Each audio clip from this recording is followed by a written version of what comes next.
Assalamualaikum warahmatullahi wabarakatuh. Perkenalkan, nama saya Nadia Zahirah, NPM 21018 dari Prodi Kesehatan Masyarakat. Baiklah, di sini izinkan saya mempresentasikan PPT yang berjudul tentang hak asasi manusia dan hak asasi kesehatan dengan mata kuliah etika dan hukum kesehatan yang diampu oleh dosen Nova Rihman. Materi pertama masuk pada pembahasan menjelaskan memberikan contoh perbedaan antara hak asasi manusia dan hak asasi kesehatan. HAM adalah hak yang melekat pada diri manusia yang bersifat kodratif dan fundamental sebagai suatu anugerah Allah yang harus dihormati, dijaga, dan dilindungi oleh setiap individu, masyarakat, atau negara. Sedangkan dalam undang-undang tentang hak asasi manusia dijelaskan bahwa pengertian hak asasi manusia adalah seperangkat hak yang melekat pada hakikat dan keberadaan manusia sebagai makhluk Tuhan yang Maha Kuasa dan merupakan anugerahnya yang wajib dihormati, dijunjung tinggi, dan dilindungi oleh negara, hukum, pemerintah, dan setiap orang demi kehormatan serta perlindungan harkat dan martabat manusia.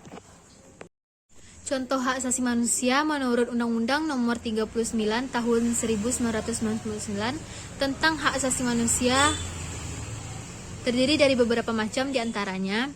Yang pertama, hak asasi untuk hidup. Yang kedua, ada hak asasi berkeluarga dan melanjutkan keturunan. Yang ketiga, ada hak mengembangkan diri. Yang keempat, ada hak atas kebebasan pribadi. Hak asasi kesehatan adalah hak asasi manusia yang melekat pada seseorang sejak lahir dan bukan karena pemberian seseorang atau negara, maka oleh sebab itu tidak dapat dicabut oleh siapapun. Maka dari asasi kesehatan tersebut yaitu pemerintah harus menciptakan kondisi yang memungkinkan bagi setiap individu untuk hidup sehat. Berarti pemerintah harus menyediakan sarana pelayanan kesehatan yang memadai dan terjangkau untuk semua. Materi kedua yaitu membahas tentang mengemukakan sejarah perkembangan dan momentum perkembangan hak asasi manusia di Indonesia. Perkembangan HAM di Indonesia. Pemahaman HAM di Indonesia sebagai tatanan nilai, norma, konsep yang ada di masyarakat dan acuan bertindak pada dasarnya telah berlangsung cukup lama. Adapun perkembangan dan pemikiran HAM diantaranya adalah yang pertama, periode sebelum kemerdekaan. Dalam konteks pemikiran HAM, para pemimpin Budi Utomo telah memperhatikan adanya kesadaran berserikat dan mengeluarkan pendapat melalui petisi-petisi yang ditinjaukan kepada pemerintah kolonial maupun dalam tulisan yang dimuat surat kabar Gero Desa.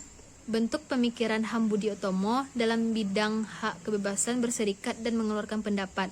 Perdebatan pemikiran HAM yang terjadi dalam sidang PUKI berkaitan dengan masalah hak persamaan kedudukan di muka hukum. Periode setelah kemerdekaan.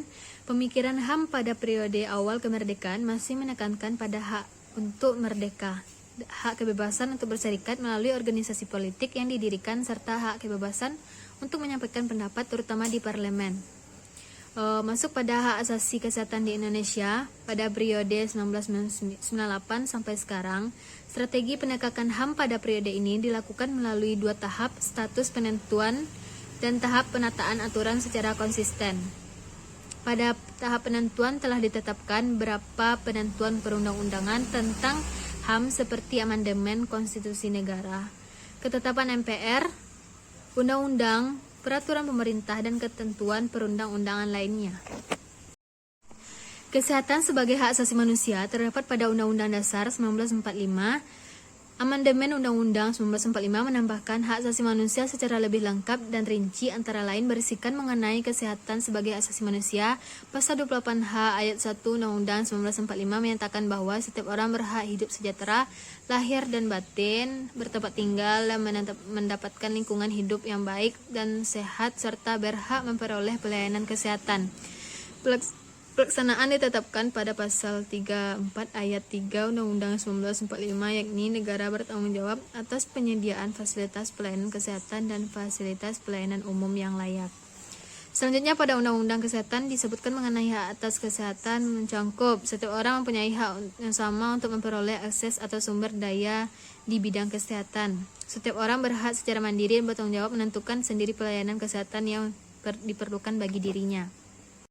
Masuk pada materi terakhir yaitu mengemukakan, menjelaskan, dan memberikan contoh implementasi atau penerapan. Yang pertama ada hak asasi manusia di Indonesia. Indonesia dengan ideologi Pancasila yang dianutnya diharapkan dapat mengimplementasikan HAM dengan baik sesuai dengan sifat-sifat dasar dari ideologi tersebut.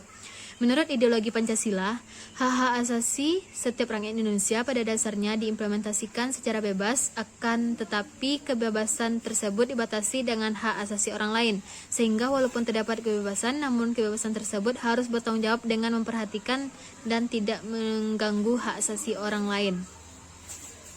Dimulai dengan bergulirnya di era reformasi, muncullah sebagai produk hukum yang diharapkan untuk memperbaiki kondisi asasi manusia di Indonesia, khususnya hak sipil dan politik. Yang B. Hak asasi kesehatan di Indonesia. Penerapan hak atas kesehatan berdasarkan ICSCR di Indonesia belum terlaksana secara maksimal. Hal ini terlihat dari penerapan dalam hal fasilitas dan tenaga kesehatan. Penerapan dalam hal ini sistem jaminan kesehatan nasional dalam fasilitas dan tenaga kesehatan. Permasalahan yang terjadi adalah aspek ketersediaan, keterjangkauan, pemerataan, dan kualitas. Hal ini tidak sejalan dengan ketentuan pasal 12 serta komponen-komponen hak untuk kesehatan sebagai dijabarkan oleh sistem jaminan kesehatan di Indonesia juga belum mencapai target yang diharapkan karena masih banyak masyarakat yang belum ikut dalam program jaminan kesehatan dan sistem kepesertaan yang harusnya melibatkan masyarakat miskin dan mendekati miskin, malah dapat diikuti oleh masyarakat yang tergolong menengah ke atas dan bahkan teratas. Baiklah, hanya itu yang dapat saya sampaikan. Kalau ada kata-kata yang salah dan kehilafan mohon dimaafkan. Wabillahi taufiq wal hidayah. Wassalamualaikum warahmatullahi wabarakatuh.